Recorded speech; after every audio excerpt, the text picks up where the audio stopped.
Thank you, Dr. Chip. Minister Prabowo, I would like to ask you about Indonesia's free and active foreign policy. Your predecessor, Muhammad Hatta, the proclamator, set out Indonesia's foreign policy in 1948 along the lines of the free and active foreign policy. And you've spoken at length about Indonesia's anti-colonial struggle and the anti-colonial struggles of the region during that period. But what does the free and active policy mean for Indonesia today? How does it apply to the struggle between the United States and China in particular, taking it from its US-Russia context in 1948? Thank you. And from Australia, Natalie Samby. Thank you, Dr. Chipman. My question is also to Bapak Prabowo. You spoke so eloquently about the Asian way of resolving challenges in the region. May I ask your reaction to whether AUKUS and the Quad are compatible with the Asian way? And with the election of a new government in Australia, Foreign Minister Penny Wong has announced greater initiatives with the Pacific. What opportunities are there for Indonesia to work together with Australia and other countries in order to support the Pacific on issues like climate change? Thank you. So our three ministers have a bit of a challenge. They have about 3 or 4 minutes each to answer these questions and make their points. For Pak Prabowo, there was quite a bit on the South China Sea. No doubt the Natuna Islands is also a question that sometimes brings China and Indonesia, at least politically, into conflict, free and active, and whether the AUKUS and Quad are compatible with the Asian way of defense diplomacy. Bapak Prabowo, over to you. I start first. Yes. Thank you. Yes, I have 3 questions I think that overlaps each other. One question is from, I think, from Indonesia. Tadi namanya saya kurang jelas ya. Was from the lady from Indonesia that asked the first question. And the second is from Mr. Connolly from the United States about our free and active foreign policy that has originated even before we officially got our sovereignty or independence. And the third from the lady from Australia, I think Miss Penelope, I think is that. Also asking about AUKUS, is AUKUS and the Quad compatible with the Asian way? I think this it's a bit overlapping. I just would like to reiterate, first of all, that our tradition that Mr. Connolly correctly states started from even before we were officially a sovereign nation. We chose consciously to be free and not be engaged in military alliances.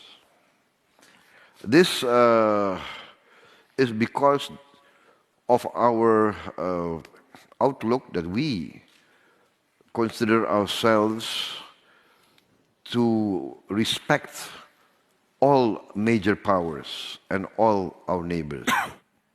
That is the fundamental source of this conviction. And I would like also to allude to a famous answer given by, I think, one of the great leaders of the world, who was a victim of injustice, Nelson Mandela, when he was asked, I think it was in New York at a meeting, he was asked whether he considers Fidel Castro, Muammar Gaddafi to be icons or to be good examples. I think his answer was that your enemy does not necessarily be my enemy. And he also alluded that those who helped the struggle of the ANC in hard times will never be forgotten by the ANC, by the black people of South Africa in the good times. And that is our position, that we have good relations. We were supported by the United States in our struggle for independence. The United States helped us in many critical times. We were supported by Australia in our struggle for independence. We remember Australian labor unions striking for our independence. We remember Australian workers refusing to handle Dutch cargo. And that's why we also remember that Russia has also helped Indonesia. At that time, it was the Soviet Union. And we also remember that China was a leading member of the anti-imperialist movement. And China has always been good friends with Indonesia. We have our differences. We had our differences. But now the Asian way is that each country has their own way of solving their problems. But each country has to maintain good relations with their neighbors and with all the great powers of the world. That is the Asian way. So if I'm asked, is AUKUS or the Quad compatible with the Asian way, my answer is that every country has to decide for themselves what their priorities, what their security needs are. If the members of AUKUS think or consider that for their interest and for their security they need to have AUKUS, it is not Indonesia's duty, or it's not Indonesia's right to have an opinion on the opinions of those respective countries. We do not believe in, let us say, alliances that could in the end also threaten other countries. But that is our opinion. We respect the opinions of other countries. If the members of the Quad consider that it is in their interest, we will respect that. But once again, I would like to reiterate, the question here is that we must always consider and respect the national interests and the rightful interests of the People's Republic of China. China has been a great civilization. They have been leaders of Asia for many thousands of years. I've said that many times. Their influence permeates all Southeast Asia. So we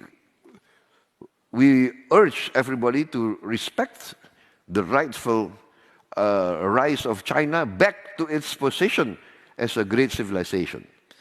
Therefore, even we have some differences, we will strive to solve those differences in an amicable and in a mutually beneficial way. That is the Asian way. We have differences with Singapore. We had differences with Malaysia. We have differences now with Malaysia. But we consider Malaysia very close to us, and we are determined to solve those differences without resort to any force. That's our determination. We had territorial disputes. Remember Sipadan and Ligitan. Now we still have problems.